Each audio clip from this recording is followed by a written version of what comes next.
Kembali berdialog bersama dengan anggota tim pakar gugus tugas penanganan COVID-19, Bu Dewi Nur Aisyah dan juga psikolog Amarina Arianto. Kita ke Bu Dewi kembali. Bu Dewi, Ya, ya, sebagian besar beralasan orang takut di tes swab itu karena jika positif akan dikarantina. Alasan ini bisa diterima atau tidak? terkait dengan karantina sebenarnya kan opsinya kita bisa lihat terkait dengan situasi dari rumah orang yang bersangkutan. Jika memang masih memungkinkan untuk dilaksanakan karantina rumah, maka dapat dilakukan dengan karantina rumah. Jadi ketika memang kesulitan untuk melakukan hal tersebut, misalnya karena rumahnya tidak memungkinkan, satu rumah terdiri dari berapa petak dan berapa orang, mungkin itu perlu ke misalnya rumah sakit darurat seperti itu. Nah, dalam beberapa contoh kan mereka takut berpisah dengan keluarga. Kemudian juga takut kehilangan pekerjaan jika kemudian harus diberhentikan sejenak karena positif corona. Bahkan juga takut dibawa ke Wisma Atlet. Ini sudah ada beberapa testimoni. Menurut Anda, mengapa ini ada kegusaran yang timbul di tengah masyarakat?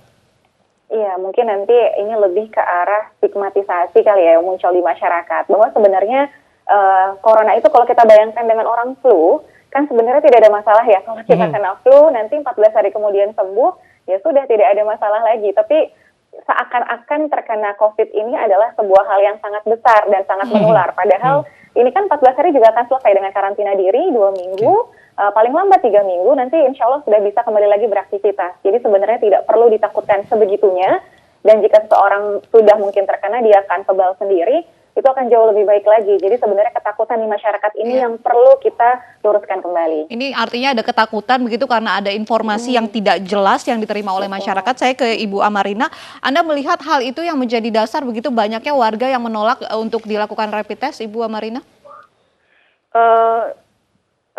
Kayaknya ya, artinya orang tuh takut pada sesuatu yang tidak jelas.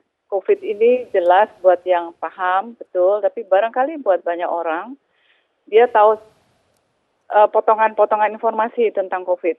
Bahwa kalau itu kalau positif, tesnya akan dikarantina seperti apa, akan dapat ventilator, itu informasinya setengah-setengah.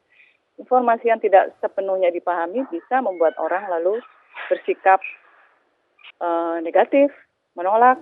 Sebenarnya lebih karena kekhawatiran dia saja. Gitu. Kalau jelas dia paham informasi yang benar, itu barangkali itu juga akan membuat dia bisa memutuskan dengan lebih benar bahwa ini memang perlu dites dulu. Kalau memang perlu dirawat, ya memang itu satu-satunya jalan. Pemahaman ini yang barangkali bisa diupayakan. Bahkan sekarang ada anggapan begitu di masyarakat lebih baik tidak berurusan dengan rumah sakit atau tenaga kesehatan karena resikonya tinggi.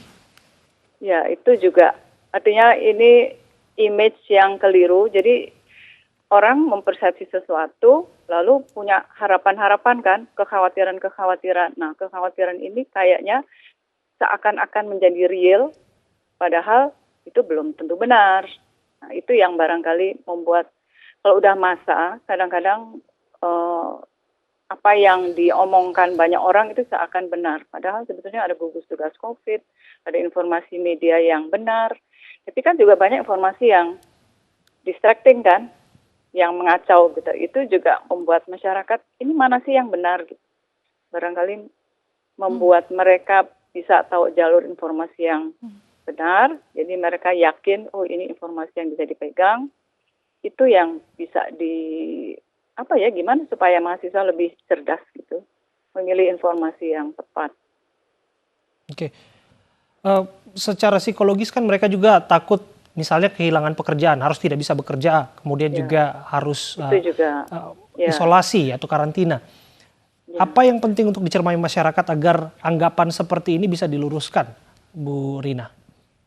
Ya, bahwa dengan lockdown, work from home, pekerjaan juga menjadi jauh lebih sedikit ya, peluang juga menjadi lebih kecil. Betul.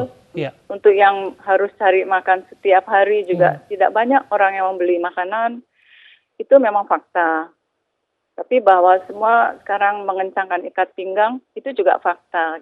Jadi memang kita pahami kekhawatiran mereka, tetapi kayaknya memang perlu juga dibantu untuk bisa bersikap lebih tenang ya, nggak emosional, kepancingnya mudah sekali. Itu hal-hal yang barangkali keliru. Belum lagi ada yang memang sengaja memancing di situasi yang memang sebetulnya ini kita semua sedang prihatin kan. Tapi bagaimana semua bisa dengan kepala dingin menghadapi ini, itu yang perlu dibantu. Saya pikir pihak-pihak yang dekat dengan masyarakat bisa membantu. Misalnya ada pendekatan yang agak pribadi ke keluarga yang terkena COVID. Apakah dokternya memberi, saya nggak tahu seberapa sempat mereka, barangkali bisa ada satu divisi khusus untuk kontak personal gitu ya, ibu kondisinya begini-begini gitu, barangkali tenang saja atau dikasih penjelasan.